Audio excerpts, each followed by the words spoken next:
Good afternoon, everyone. So today we are have with our last lecture on Module 2, which mainly talked about emotional intelligence. We have studied about concept of emotional intelligence, its five components, the historical background of emotional intelligence, its importance, strategy to improve our emotional intelligence, and the difference between IQ and EQ, meaning of positive and negative emotions, healthy unhealthy emotions, and the importance of emotional intelligence at workplace. And we also had two guest lectures by prominent guests, Dr. Tulika Pandey and Dr. Vinod Gupta. So today we will just have a brief summary of all these topics. Let's start module 2.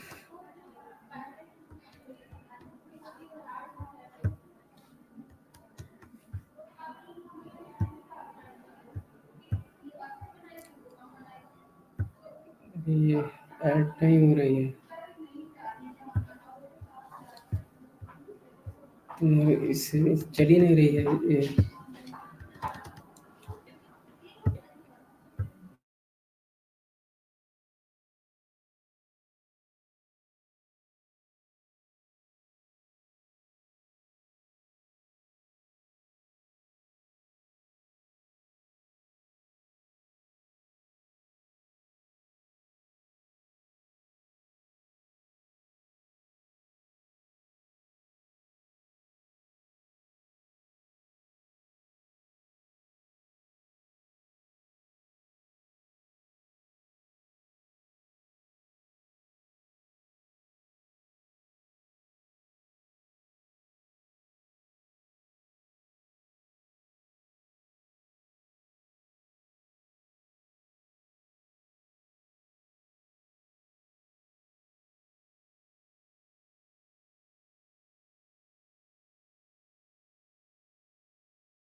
I'm audible. I'm audible. Okay. Okay. So we are talking about some stages of emotional intelligence skills. How can improve our emotional intelligence skills? So first is assess your current level, as we discussed previous. The first step is to assess your current level of emotional intelligence and identify your strengths and areas for improvement. You can use various tools and tests to measure your emotional intelligence, such as the Myers-Briggs Emotional Intelligence Test, which is known as short form MSCEIT. The Emotional Quotient Inventory or the Emotional Intelligence Appraisal. These are tools can give you feedback on different aspects of emotional intelligence, such as self-awareness, self-regulation, social awareness, and relationship management. You can also ask for feedback from others, such as your peers, mentors, or coaches, to get a different perspective on your emotional intelligence. And the second stage is set specific goals. Finally, the next step is to set specific goals for improving your emotional intelligence skills based on your assessment results and feedback. For example, you might want to improve your self awareness by keeping a journal of your emotions and triggers, or your relationship management by practicing active listening and conflict resolution skills. Make sure your goals are smart. Smart means specific, measurable, achievable, relevant, and time bound. Write them down and track your progress regularly. And the third is learn and practice. The third step is to learn and practice new emotional intelligence skills and strategies using various resources and methods. You can read books, articles, blogs, or podcasts on emotional intelligence topics such as emotional agility, empathy, or emotional resilience.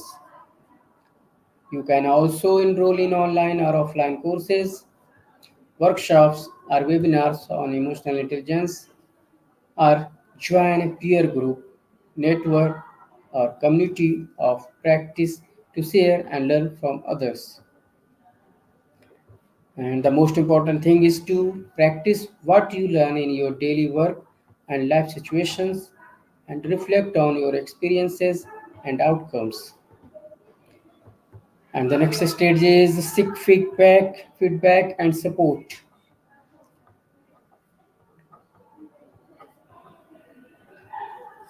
Seek feedback and support from others to monitor and improve your emotional intelligence skills. You can ask for constructive feedback from your clients, colleagues, or staff on how you handle emotions, communicate, and collaborate. You can also seek support from a mentor, coach, or counselor who can guide you, challenge you, and help you overcome any obstacles or difficulties. You can also support others in developing their emotional intelligence skills by giving them feedback, encouragement, or recognition. And the last is review and celebrate. The final step is to review and celebrate your achievements and progress in improving your emotional intelligence skills. You can use the same tools and tests you used in the first step to measure your current level of emotional intelligence and compare it with your baseline level. You can also review your goals and actions and evaluate how they help you improve your emotional intelligence. You can celebrate your achievements and progress by rewarding yourself, sharing your success stories with others, or acknowledging your efforts and growths. And the next topic, which have discussed in the previous modules, previous lectures. Why emotional intelligence is important in the workplace? It's also important, very important thing.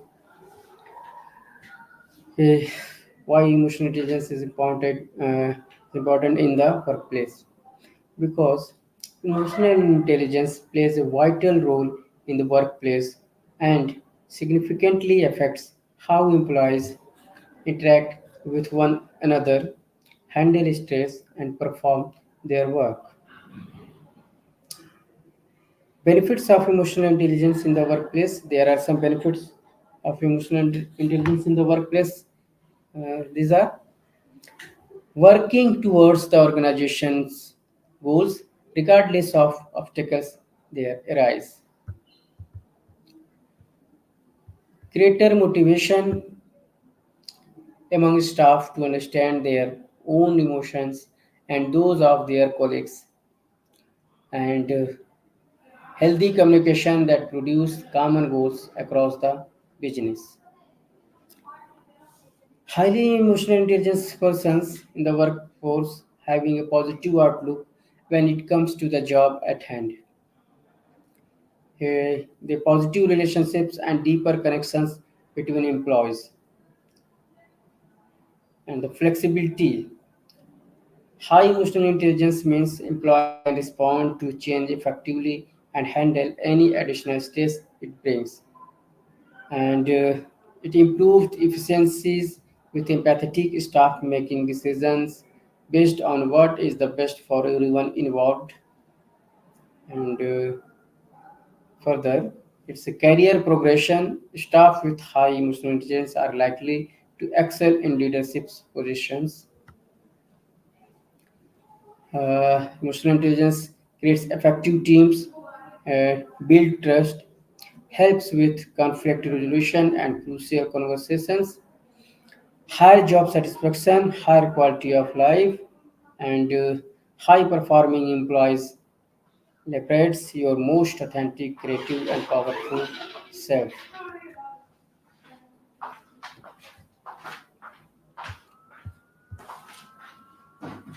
Here are some strategies to improve your emotional intelligence in the workplace. So, first of all, you try to slow down your reaction to emotions. Next time you feel angry, try to sit with it before lashing out. Why are you angry? Did someone upset you? What do you think was the emotion underneath their behavior? Think about your strengths and weaknesses. No one is good at everything, and that's okay. Know yourself and when to ask for help. And put in the effort to understand what people are communicating non-verbally. If you ask someone to help you on a project and they agree but sound hesitant, recognize that they may feel overwhelmed or confused, or they come from a different background, and understanding than your own. It's important to validate and address that before moving forward, and work on communicating effectively and openly. Make sure your main point is clear. Cut out information that it is not relevant to the person you are talking with, and give your full attention when someone else is speaking. Uh, some other strategies to develop emotional intelligence in the workplace. Improve your self-awareness, because self-awareness is the driving force behind the development of emotional intelligence in the workplace. Only when one is aware of how they behave in various situations can they fully know their own feelings as well as those of others. Tuning into your feelings, comprehending your thoughts, and observing your mental states in various settings are the greatest way to do So, it is not required to act all of the time, but it is critical to pay attention to yourself. You should also pay attention to how your employees react to you, as this will as this will offer you a better sense of how you interact with them. And second is another strategy is permit yourself to be vulnerable, because fostering a positive and honest working atmosphere is one of a leader's most important responsibilities. When it comes to being entirely honest about unpleasant situations, however, hesitancy is frequent. As vital as it is to strengthen your team's confidence in challenging situations, you cannot do so by dismissing the negative aspects of the scenario. No matter how difficult things become, it is critical to remain honest without obscuring any errors or faults. And being vulnerable necessitates a thorough awareness of each other's situations, so that no one feels criticized for doing things their way and freely sharing their ideas. This effectively promotes emotional intelligence in the workplace. And the third practice is practice empathy, because as we know very well, empathy is the ability to envision how another person is feeling by imagining how you would feel if you are in their position. Being empathetic towards others is an important factor that contributes to emotional intelligence in the workplace. Empathy not only allows you to accurately comprehend the emotions of your peers, but it also allows you to accurately grasp your own emotions, because you take the time to understand and visualize your reactions and feelings in situations with others. And the other strategy is communicate frequently and effectively. It is the most important thing. Communicating your emotions to others and allowing them to open up about their in front of you is a good method to comprehend each other's emotions.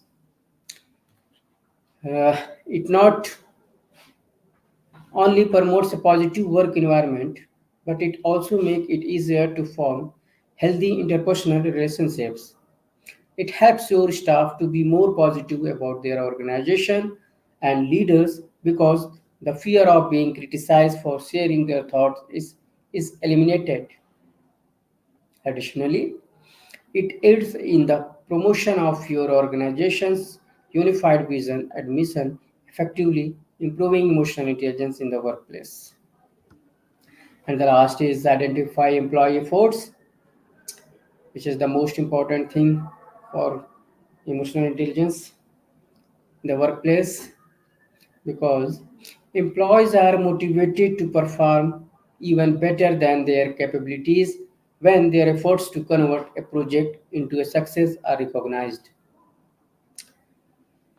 Employees feel a sense of belonging to the team and the business when they are recognized for a job well done, and when they are given the opportunity to discuss how they may work smarter to better their position and duties.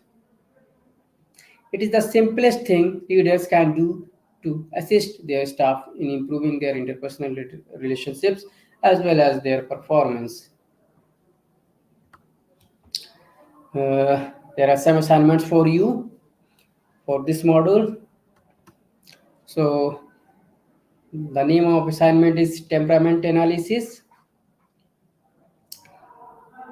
It's a very good assessment activity called the temperament analysis. It was designed to help participants learn about temperament, understand their own temperament, and learn how to work with it. So, it is to get started. Keep in mind that our temperament is made up of tendencies and feelings that are influenced by four factors or parameters. Number one, genetic inheritance. Number two, physical attributes. Number three, experiences. And four, environmental conditions. So, to give this activity a try, get started with the temperament questionnaire. What is the question? Question number one is describe your temperament with four adjectives. Choose the ones that describe you best. Number two, suggest four adjectives that others use to describe your temperament. And number three, go through each of the adjective identified in the above two questions and see if each one is because of or how much is each one is driven by genetic inheritance, physical attributes, life experiences, or environmental conditions. Similarly, in question number four, you can ask how does each of the temperamental factors affect you on a personal level? How does each of the temperamental factors affect you on a leadership role level? And number six is which of these factors do you want to change and why? So think about each of the questions in detail and try discussing with a friend to maximize the learning opportunity. There are some other activities and exercise also you can carry. The first is emotional intelligence assessment for leaders because leaders have a big job to do in any organization. They need to shape, communicate, and contribute to the organizational vision. Naturally, emotional intelligence helps immensely in this role. This is an activity that leaders can do to assess their own emotional intelligence, which is the first step forward towards improving it. So, this activity consists of 10 description of vision killing behaviors that a leader may engage. First is the vision treating people badly, such as not showing people the care, forgetting to say thank you, not respecting people, not making people feel valued. Number two, living by the age. Do as I say, not as I do, and not setting good examples. Number three, focusing on too many things at once and pushing too hard on the task and forgetting the people. Next, not giving clear direction and giving inconsistent direction, not taking responsibility for failure, focusing on the detail and forgetting to tell the wise or the big picture, and showing little or no personal commitment to the vision, allowing people who are not performing the job to remain. If you find yourself frequently engaging these behaviors, that's a good indication that your leader emotional intelligence is low. Pay close attention to the three behaviors you engage in the most often and commit to working on reducing or removing those behaviors entirely. One another strategies are activities you can do. Be the fog. That means regulate your emotions. Regulate your emotions. It can be very difficult for many of us to accept criticism, especially if receiving criticism provokes strong emotions. This simple exercise will help you be the fog and learn how to regulate and modulate your emotions in a difficult situations. Yes, what to do? Act like a fog. Imagine you are a fog. When someone throws a stone at you, you absorb that stone without throwing the stone back. This is a very easy and effective technique is to use against people who keep criticizing you repeatedly. For example, if someone tells you something like, uh, you just don't understand, you are lazy, you are always late, and you don't feel responsible, respond with, yes, I just don't understand. Yes, I am lazy sometimes. Yes, I was late. And yes, I just don't take responsibility. When you accept the criticism that is thrown your way without actually taking it to heart, you will find that you are the person criticizing you. To practice, ask someone you know well to criticize you at rapid speed, one after the other, and employ the fogging technique to counter it.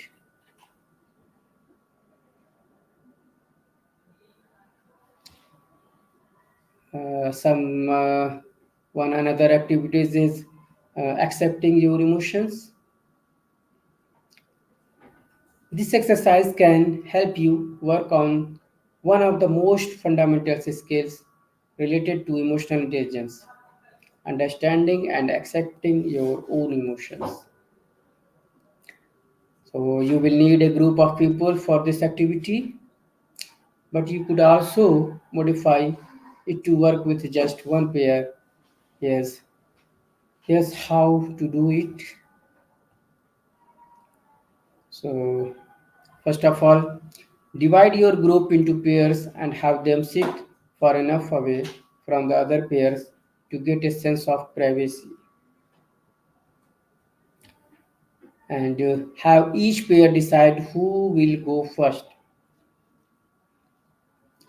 Next, tell the group members that they will each have a chance to share an experience where they felt like a victim.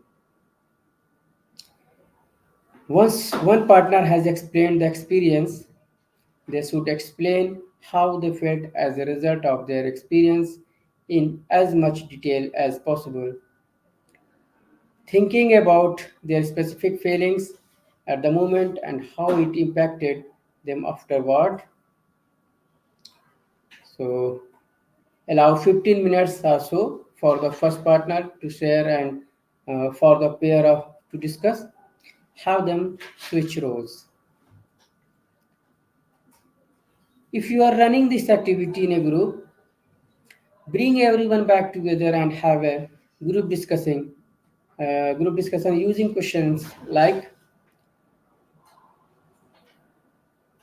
the question is what did you think first when you were told to share a difficult experience with another person, and how did you manage to share it, how did you feel when you shared it with someone else, and how did you manage to share it,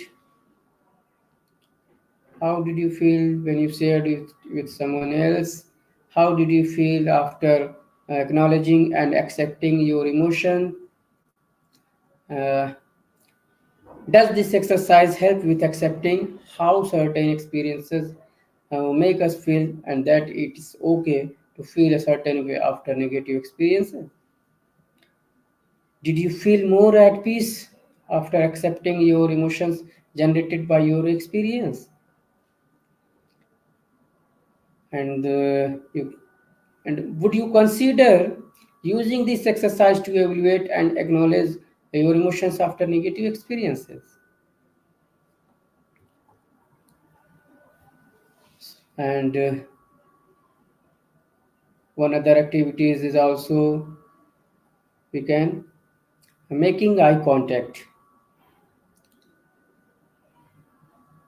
As the name of this exercise suggests, it involves using eye contact to better understand our own emotions and how we connect emotionally with others. So, gather some index cards and distribute them to your participants. Then ask them to spread out within the room. Tell them to imagine themselves in an art gallery or a museum. Next, have them move through the three stages. Stage 1,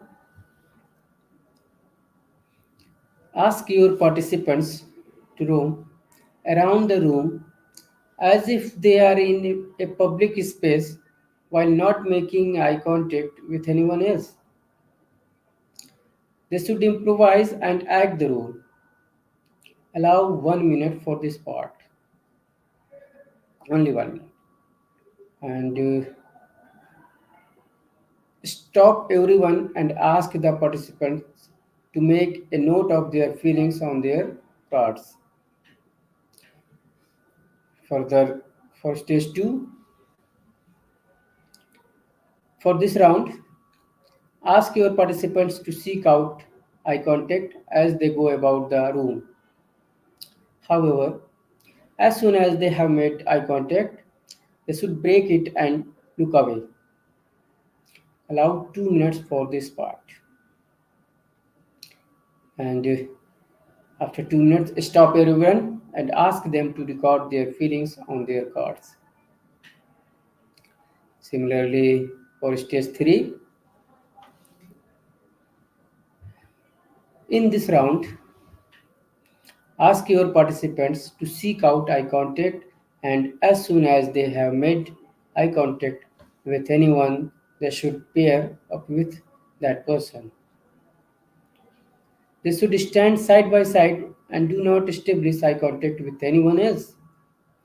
Allocate 2 minutes for this part. And after that, stop everyone and ask them to record their feelings on their cards. And additionally, bring everyone back together and follow with discussion. Allow 10 minutes also for the group discussion. Uh, a few questions to guide your discussion, like while going through various stages of the exercise, how did you feel? And you can ask, how did it feel when you were making eye contact and you had to break it straight away?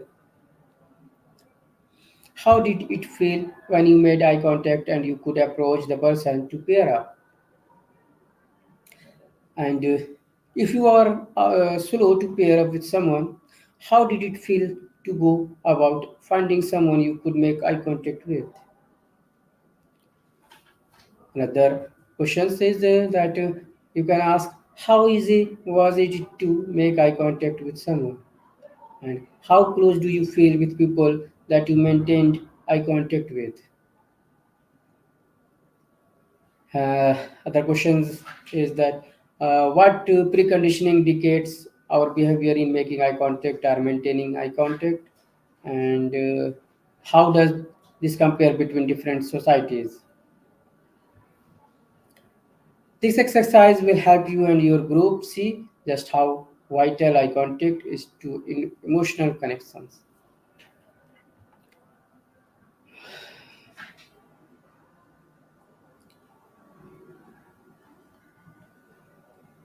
Uh, one one of most activities, one another activities is that if you knew if you knew this activity is an excellent choice for new teams or as an icebreaker at small events.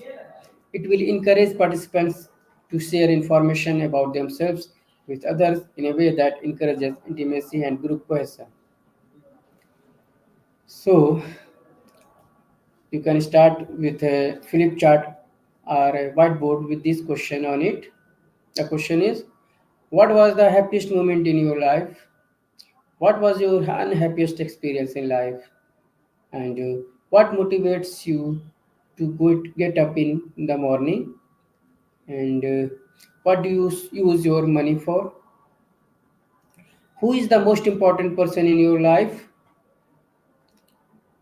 And the last question is that describe your best friend.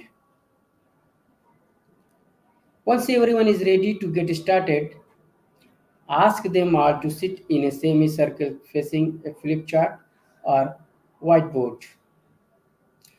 Randomly select one participant to answer the questions on the board and tell them they have 10 minutes to go into as much details as possible.